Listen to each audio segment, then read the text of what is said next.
King Charles III and Queen Camilla of the United Kingdom have ended their 4-day state visit to Kenya. The visit, Charles's first to a former British colony since ascending to the throne in September, was marked by questions about Britain's colonial legacy. The British monarch expressed, quote, his deepest regret for violence endured during Kenya's independence struggle, but did not offer the apology that many in Kenya had called for. British forces killed, tortured and detained tens of thousands of Kenyans during the colonial regime. The colonialists also confiscated vast tracts of fertile land across the country over the course of nearly 7 decades of rule. Kenyan President William Ruto, who bid the royal couple farewell on Friday from the coastal city of Mombasa, termed the King's remarks a good first step. Well, we're now joined by Dr. Hassan Kanenje, Director at the Horn International Institute for Strategic Studies here in Kenya. Dr. Kanenje, so how significant was King Charles's trip to Kenya exactly?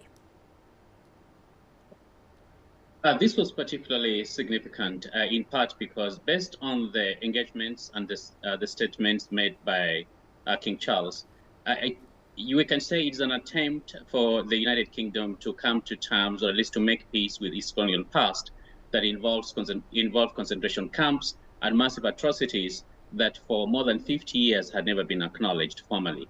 And so this, I think, is an attempt to come to terms with its past. But secondly, I think it also underscores the enduring relationship that has existed between Kenya and the United Kingdom for much of its independence history, and the kind of special place that I think Kenya has within the thinking and the political discourse in the United Kingdom. And so what are the key takeaways from the King's visit? One, we can say that the United Kingdom and the visit by the King in particular, I think underscores the importance that the United Kingdom attaches to the Commonwealth, especially in the light of Brexit. And therefore, this is an attempt to ensure that they keep a lot of the old allies they've always had, especially in the light of the new geopolitics and the emerging powers.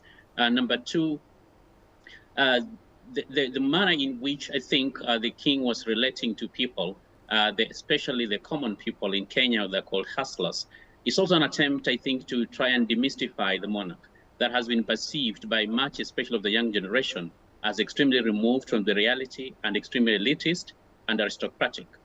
But also, I think there's an attempt to build new partnerships as well as maintain the old ones at this time where, of course, England, I think, is greatly needs new players and new partners to be able to deal with the kind of challenges, of course, they face in the world.